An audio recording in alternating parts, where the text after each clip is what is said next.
Peixes! It's WitchAngelNekora, and welcome back to Pesterquest. Eridan's path was one of the most annoying ones I've ever had to do, but hey, we're now friends with an annoying fish boy that looks specifically like Harry Potter, has the mindset of Draco Malfoy, but hey, we finally got to go see Shrek 2 with him, and eat troll-flavored popcorn, or at least grub-flavored popcorn, yuck. But anyway, speaking of, we're gonna dive back in and go to our favorite little fish woman. Woo! I've been waiting for this one. Life in the Dream House. As you've had occasion to remark before, Alternia is a dark world. Much better than a dark room, huh? Actually, a dark room is better than being in a dark world. Much better. And there's flamboyant potatoes. And light switches. And a hot, tall Australian man with blonde hair and blue eyes. Both because it's night all day long and because of the hideously brutal society, the strong prey on the weak prey on the weaker, and all this preying ends only when the survivors are shipped out to prey on everyone else in the galaxy. Alternia's cruelty has been on your mind for a long time, but recently it's beginning to feel intolerable. You decide to take a walk in the woods to calm yourself, but it seems with every step your mood only grows darker, your agitation greater. As you walk, you remember the names of Alternian friends who've fallen to the planet's injustices, and your mood goes from bad to worse. You've been waiting around like a spoiled, self-centered narrative device for a lightning bolt of illumination to reveal your reason for living. To explain your peculiar and insatiable hunger for friendship, and to show you the destiny attached to it. But you think you know who caused this. But why? You've been sitting there like a child waiting for a teacher to explain the answer to a difficult math question. Vriska and Terezi are arming up to change the world. And what are you doing? Your usual bullcrap. You're thinking, you're navel-gazing. And then with a sudden blinding clarity, you understand. Vriska is right. Terezi is right. The answer is revolution. Who gives a crap? Who cares what some big dumb universe thinks your destiny should be? You'll take Dream Boulder's advice and choose your own fate. Take the answer to the meaning of your own life in your own hands. Set your own course. The gods, the fates, the universe, whoever will have to jump back pretty sharply because your direction is clear to you at last.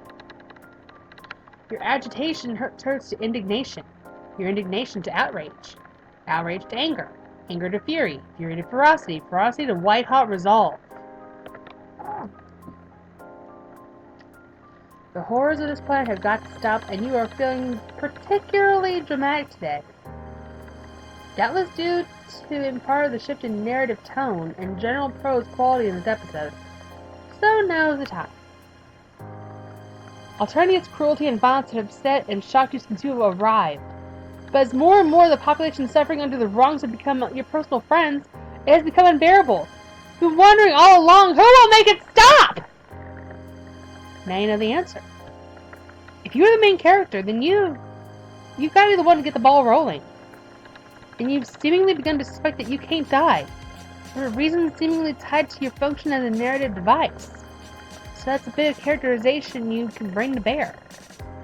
No longer will you linger in the wings, waiting for the narrative to summon you to heroics. With this momentous decision girding you for unstinting effort, you set your mind to the question on how to accomplish it. You start by making an inventory of the strengths and weaknesses you possess and can bring to bear on the task. Strengths. 1. Experience drumming up friendship in the most unlikely situations. 2. Ability to travel instantaneously wherever you want to go. Weaknesses? Everything else. This helpful mental exercise clarifies matters significantly.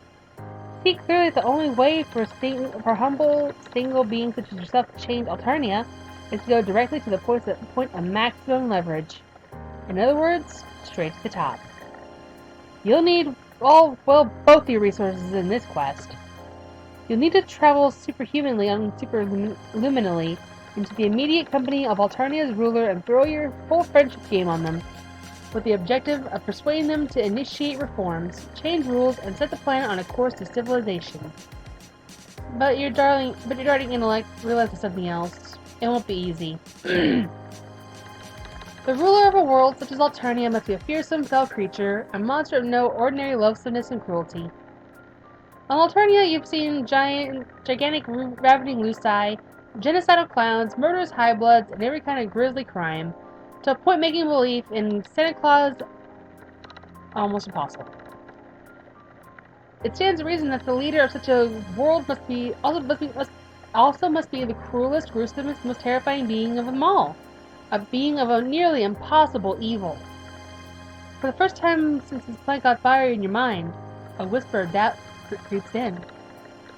It occurs to you that the most likely outcome of your quest for the reformation of Alternia is a scenario where your internal organs are festooned over a wide area, your eyes popped out of your skull, and your brain splattered to a fine mist. While experience suggests that you're non-killable, that sort of thing may offend. Not to mention excruciatingly painful.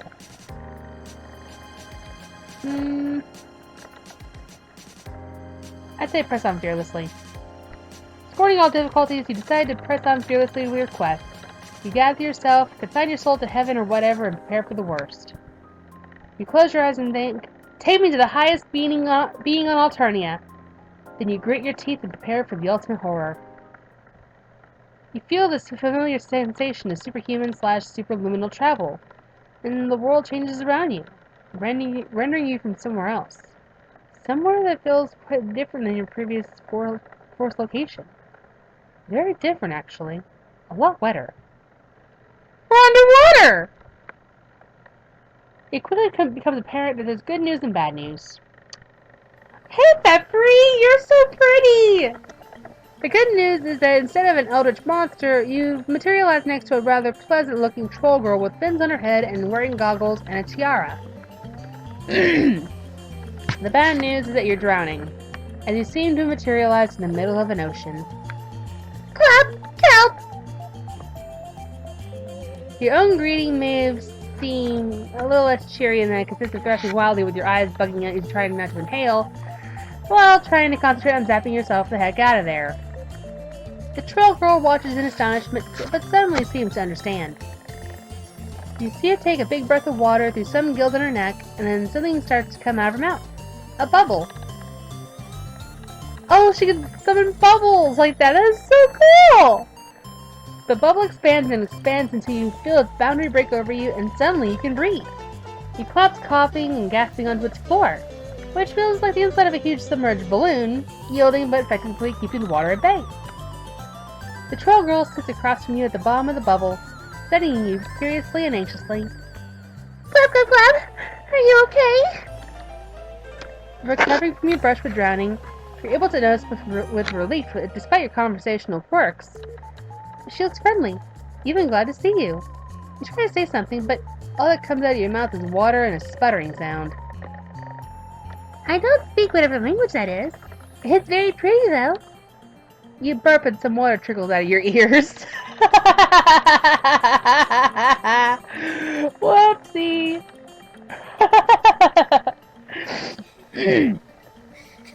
Sorry, I still don't understand. Do you speak any Alternian? With a great effort, you gasp, yes. Oh, yay! My name is Feferi Peixes. Glub, glub. What's your name? You bubble weakly. It's nice to meet you. Glub. You nod politely, expel another half-gallon of water, then weakly say it's very nice to meet her too. Not least because if she hadn't been there, things might have gotten unpleasant for you. You're welcome.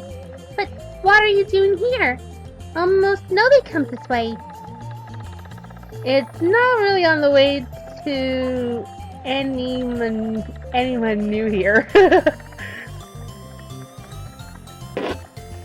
Oh, it was her saying it. Sorry. It's that without the quirk color, I couldn't tell who it was. She looks sad when she says it. And you wonder that some poor troll should be living all by herself that way out here in the submerged part. So far from anyone. how did you manage to appear from nowhere like that? You almost gave me a heart attack, Glub. You tell it that you were trying to use some superhuman powers you have to go visit the highest being on Alternia. The troll girl seems to perk up at this. You wanted to come visit me? You shake your head vigorously to try to get the water out of your ears. The troll girl looks disappointed. Glub, you didn't come to see me? You apologize and say that you're quite happy to be visiting her, but you misheard her last remark. You thought she had implied that she was the highest being on Alternia. Just goes to show how deep submergence and waterlogging can cloud your hearing. Oh no, Glub! You heard me right! I am the highest being on Alternia. Most of the time. I'm the future Empress, heiress to the throne of the Alternian Empire. Which is a big glowing pile of whale poop as far as I'm concerned. What? You look around for the multiple razor-toothed, fire-breathing, acid-spitting heads, tearing claws, and bad attitude that you're sure Alternia's highest being must have. Then you start to remember your Alternian social science. You haven't had any formal Alternian education. You're not even sure narrative devices, however indispensable, are eligible to decide for classes. But you pick stuff up when you hang out around the place long enough. So now you know the Empress spends most of her time off-planet leading merciless troll hordes in conquest of the galaxy. You also know that there's only ever one other member of a royal fuchsia bloodline, the heiress, in existence at any time, as long as the Conduct doesn't kill her on her rare visits to the home planet, that is. The troll girl glubbed sadly when you realized that being the only fuchsia blood on the planet must be lonely. Not only would you have enough strength to accidentally tear any troll who visited you limb from limb without noticing, but you've heard some sinister things about the heiress' Lucis. Yeah! GLUB. It's like Cthulhu, except it's a giant hulking sea monster that only speaks in whispers. Because if it were to speak with one giant vast glub, everyone would be dead. So yeah, Feferi Lucis is more or less the Alternian version of Cthulhu. There's your little Lucis terminology for you. Something about being the size of a continent, hungry as the void of space, and evil as the hell devils go to if they're bad devils. Something that might discourage casual visits by friends who don't want to double as snacks. But at the same time you wonder that such a seemingly agreeable and sensitive troll as this girl could preside over such a grindingly horrible planet such as Alternia. How could she live with herself? Does she even know what goes outside her insular little ocean? So you put all that aside for now.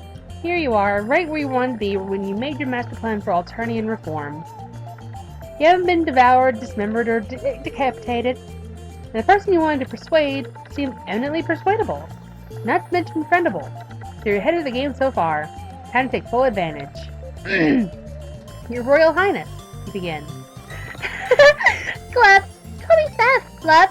It's much friendlier to be on a fish name basis. And I'm so happy and excited to have another friend.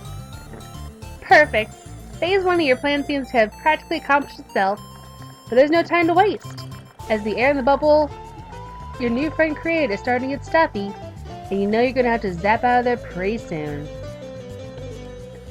You mention in a casual conversational tone that you've been visiting Alternia for quite some time now. Glub, do you like it? It's certainly unusual. That's putting it lightly. I'm sure everyone has been incredibly mean to you.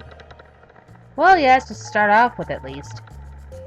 The sea dwellers think they're so much better than everybody else, but it's just a bunch of shellfish, arrogant assholes!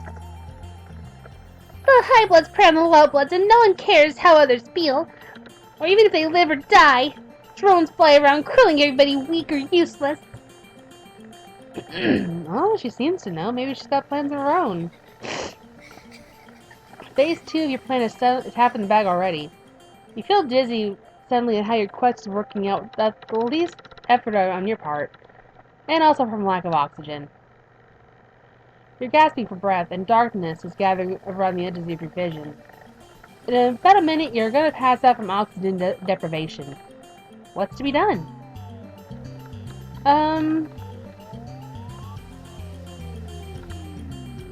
no, I don't want to be mean to her. Stick around and test out the whole you can't die hypothesis.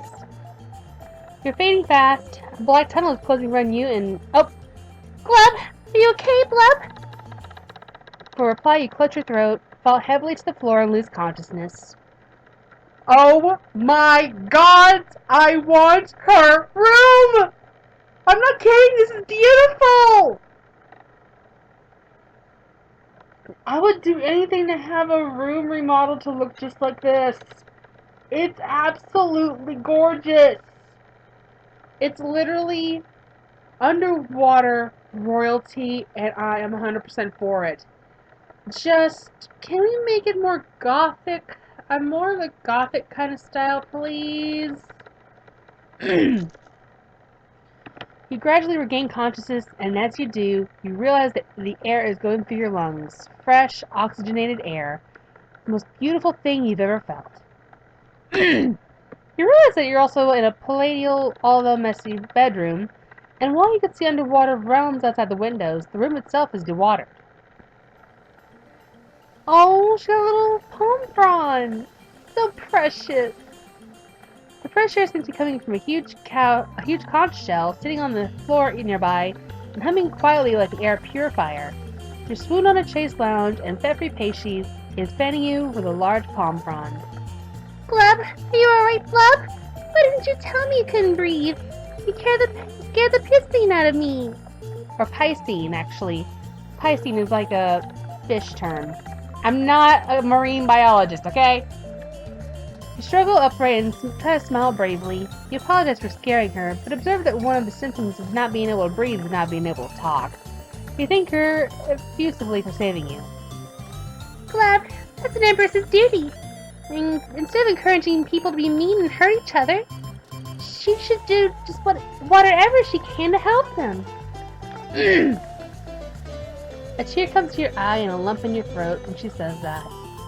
If she really means it, you have a couple of suggestions. Of course I mean it. I'm glad to how official things have been around here. When I'm Empress, things are going to be different. You respectfully wonder how long it'll be before she becomes Empress. Also, have you noticed that she's adorably chubby? I'm not kidding, her arms are like, kind of like mine. And her body, when out of the water, is identical to how mine is normally. Also, my hair is like black and curly because I hate my normal hair color. My hair color is normally like dark brown. But I dye my hair black and it's identical to what Feferi has. Also, the skirt I'm wearing right now is kind of weird. I would love, and I mean love, to have an actual Feferi style outfit to wear in public. Like her rainbow colored sarong dress, or the skirt she has, and the tank top with like the Empress style necklace. I would love to have that as like an everyday outfit because it is absolutely comfortable. Only a couple thousand more sweets. Oh, cool. What happens to everyone Alternia in the meantime? Feferi looks momentarily thoughtful. I don't know. I haven't thought that part out. I guess I'm not equal to my big ideas. And when she becomes Empress, does she feel differently? Does she know her imperious condescension didn't feel the same way as Feferi does when she was her age? What if there's something that makes adult Empresses evil, something they can control? What if Feferi grows up to be socially liberal, but fiscally conservative? Oh, can we not get politics in this? What a horrible thought! You have to strike while the iron is hot. Never leave till tomorrow what you can do today. A stitch in time saves nine. Procrastination is the thief of life. Stop with the idioms! Plus, she's already a life tier. I forgot which version she is. I think she's the Witch of Life. No, wait. think it's Jane. I'll put a little bubble up here to tell us which god tier she is, because I honestly forgot, okay? The longest journey starts with a single step. It's no use crying over spilled milk. You hope Feferi has been convinced because you're running out of cliches. Glub. The heiress still looks uncertain. And she does the exact same thing I do when I'm nervous. I play with my hair constantly when I'm nervous. Plus I have hand twitches and neck jerks. It's a tick I have. Everything you say is plumb and true. The rebellion against the Empress, it would be so dangerous. And I'm not sure it'd be right. It might cause GLUB to make the vast GLUB. That would destroy everyone, you know. Yeah. Vast GLUB equals everyone dead. Oh, GLUB! I mean, gulp. You didn't realize that. You're not sure what the vast GLUB is, but it sounds bad. Oh, it is! Before we do anything, we need more guidance and advice.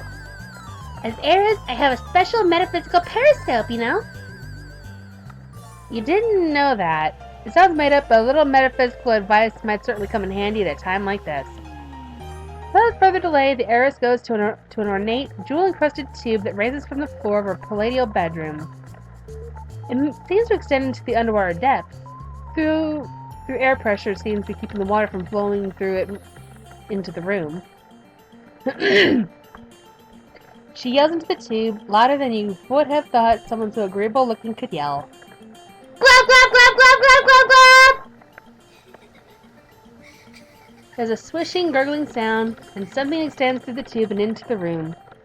Something pale and featureless as Elusis, but unmistakably a tentacle. A tentacle with a bulbous eye at the end of it. You'd dive behind a luxurious sofa. You'd rather that the heiress Lucis didn't see how plump and tasty you look. But almost immediately, the eye settles itself on top of the tube and hardens into something that looks like a very large crystal ball. Oh, I love this! Shapes move and change inside this crystal ball, then resolve themselves into a scene. A scene you recognize. You realize with a shock. You come out from behind the sofa and approach the crystal ball, staring into it. In its depths, a dark place appears, and in the dark place, a carnival carousel rotates. Wooden horses going up and down, and above them, naked plastic mannequins with plastic wings hanging from wires. The Dark Carnival! Jump Jehoshaphat, is that where Feferi gets her metaphysical advice? Wow, I forgot how beautiful the Dark Carnival looked! The scene grows clearer and clearer, zooming in on one of the horses, and on the figure riding it. Your heart begins to beat wildly. It can't be! But what? Oh my god! Oh my god! Oh, it's my tree boy! Oh my god! It's my precious little tree boy! Oh my goddess! Oh my baby boy! Oh, I love him! I'm already starting to tear up. I missed him. Oh, suddenly you're dancing around the room with joy. You grab Feferi and whirl her with you as you dance. At first she gasps in surprise, but then she gets into the spirit, grins, begins to whirl too. Oh, crap.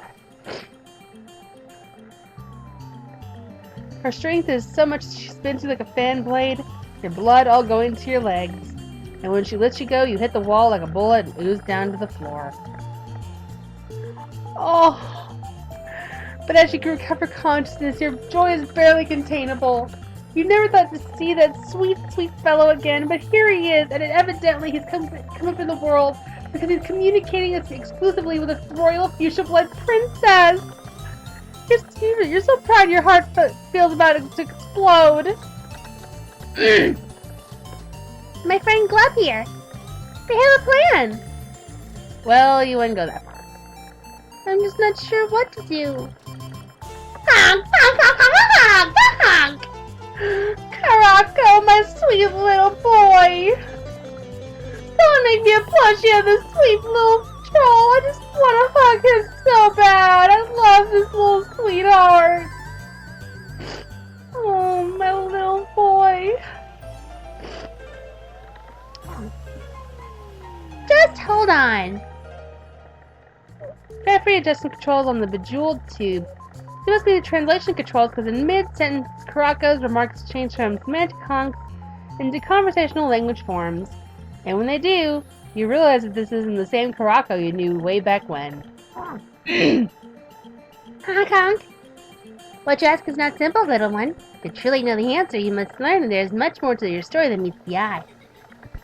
You must expand your vision to see the big picture, and even the bigger picture, which that big picture is only a pixel. Yes, I know that. This isn't the usual GLUB shit. Not silly quadrant GLUB shit for wrigglers. I need some real answers here. You study Karako. He's obviously the same troll, but the changes in him are equally obvious. His eyes are as deep as wells, his face grave and kind. Either he's done a lot of reading and undergone a lot of life experiences since the last time you saw him, or else he's become the honking mouthpiece of some vast mystical wisdom-type entity which offers metaphysical advice to princesses. Perhaps whatever person or process sustains the Dark Carnival. But how did Karako get that job? I don't know, but I just want to hug my little troll boy. Oh, he's my favorite little purple blood. Then again, all purple bloods are my favorite. I'm not kidding. Purple bloods are my absolute favorite race in Homestuck. Like, I don't know what it is about them, but I love them. Wave mildly at Karako as he is the... Yeah, it's Karako, not Karako. I don't know why. I think I was just too excited to even pronounce it. As he and the heiress talk. But either he doesn't see you, or he no longer knows you, or he thinks imparting some serious metaphysical advice is too solemn an occasion for waving as like a maniac. Either way, he ignores you and keeps talking. Does a troll who paddles an ore vessel down a rushing river control her own fate, or does the river control her? The answer is, of course, both. The river has its force, but within that, the troll can move her boat where she will. You are the heiress, and thus the fate that sweeps you along is vast and swift and powerful. But also your arms are strong and your ore vessel stout. Do not despair of your own strength. Yet there is more. We see that by mystic means the rushing river you navigate is being swept along by an unimaginably faster rushing cosmic river, and that the planet at which vast cosmic river traverses is itself being swept along an even infinitely greater supercosmic river. There are many such metaphorical cosmic meta-river levels in this particular instantation of the story. Thus, if you grow with the utmost power to change your course on the meta-river you are investigating, wherever you can see, the other meta-rivers continue to sweep you along as before. Without regard for any tiny adjustments, you may make that at your level. Yet do not despair. You may yet go along in deep meditation transcend the bounds of this small world, rising higher and higher, so that you are able to see and comprehend and transcend those vast cosmic rivers below one by one. And what you can see, you may learn to navigate, using meta vessels and meta ores fashioned from cosmic meta star stuff. Yet also remain humble. Above the creator of this world is yet another creator, and yet him another creator greater than even than him, and above her, even yet another creator. These vast powers move all things like pieces on the chessboard, and if the chess pieces grow wise enough, they may move the movers. The powers that move in these universes upon universes are unimaginably large, and as you are unimaginably small, yet nonetheless, for that, in your smallness and your small world are indispensable, like a key piece at the bottom of an infinitely tall Jenga tower. Knowing these things, do you wish to undertake the great work of awakening and enlightenment that will bear you into the full light of reality? It is a work of millions of mantras, thousands of swoops, and hundreds of lives. Or knowing these things, do you instead choose to ply your vessel in the waters of your own world? Remain the person life has made you? Remaining a key yet unknowing piece in the towering stack of universes? Influencing your own destiny upon your corporeal river? Swept to destinations beyond your understanding and fulfillment in the larger story? Either choice is noble, little one. Your only duty in Vernon is to choose the one that seems best to you. Dang! I didn't realize we were going to go deep today.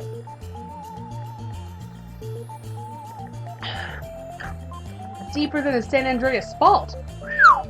Damn. Also, I'm so sorry if my voice is like shifting between Calico and what sound like a teenage Yoda. But hey. Feferi turns to you. It is clear that both courses described by the wise one speaking through Calico hold attraction for her, and that she's on a razor's edge between them. The merest word from you will be enough to lead her in one direction or the other. Which way do you choose to lead her?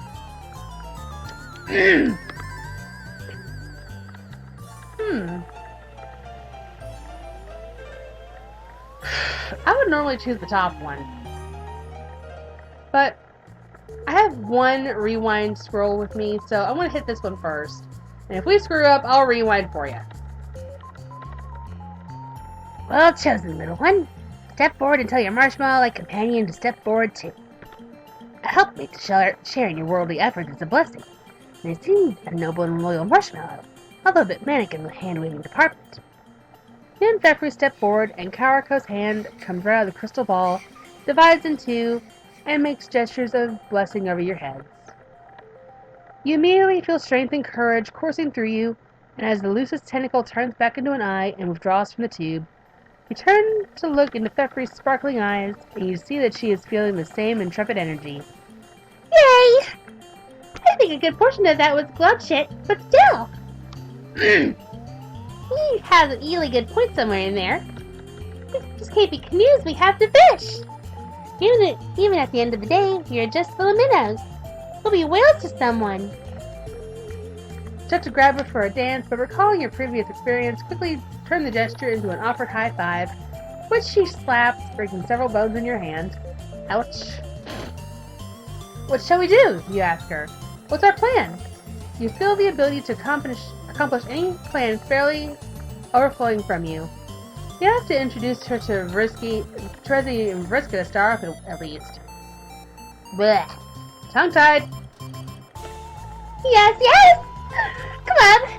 First we need time to think. I'm so excited! I'm sure the purpose of your visit was to reveal the whale of a destiny that awaits us. But we need to consider our next move. You come back and visit me again after some tides have passed? Then we can compare notes. Yay! GLUB, GLUB, GLUB! It's gonna be so much fun! Yes! Oh, no bad endings either! Yay! Noble worldly partnership victory! With the cutest little fish girl. That was the all-time cutest path I've ever taken when it came to this. Oh my gods. I mean, we had Feferi, we had Calico. Oh, two of my favorites in one freaking path. We didn't have any bad endings.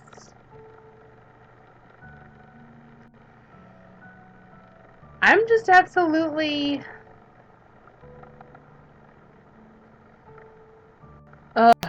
satisfied.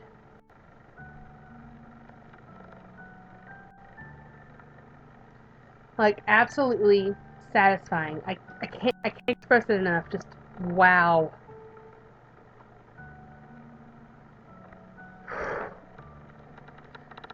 I'm just glad we got to see Feferi and Calico, and no bad ending at all in this one.